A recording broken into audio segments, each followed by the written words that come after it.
Abu Dawood Tirmidhi में हदीस है, एक सहाबिया कहती है हुजूर हमारे घर आए तो आपको प्यास लगी, तो हमने कहा या रसूल अल्लाह वो मशकीज़ा लटका हुआ है, आप उससे पानी पी लें। तो वो कहती हैं कि नबी इस्लाम ने उस मशकीज़े से मुंह लगा के खड़े होकर पानी पिया। अच्छा, इससे अब ये साबित हो गया कि खड़े होकर पानी पीना भी जायज़ है, अमूमी सुन्नत नहीं लेकिन जायज़ है।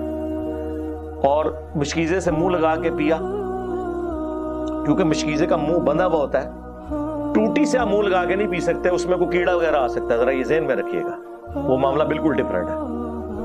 तो वो कहती हैं कि जब नबी इस्लाम पानी पी के हटे तो मैंने फौरन मशकीज़े का मुंह काट के अपने पास तबरुकन रख लिया कि इससे नबी इस्लाम ने अपने मुबारक होंठ लगाए हुए, वो उन्होंने तबरुक के तौर पे अपने ऊपर रख लिया अपने पास, वो मशकीज़े का वो छोटा सा जो हिस्सा था कि नबी इस्लाम ने इससे मुंह लगा के पानी पिया हुआ है।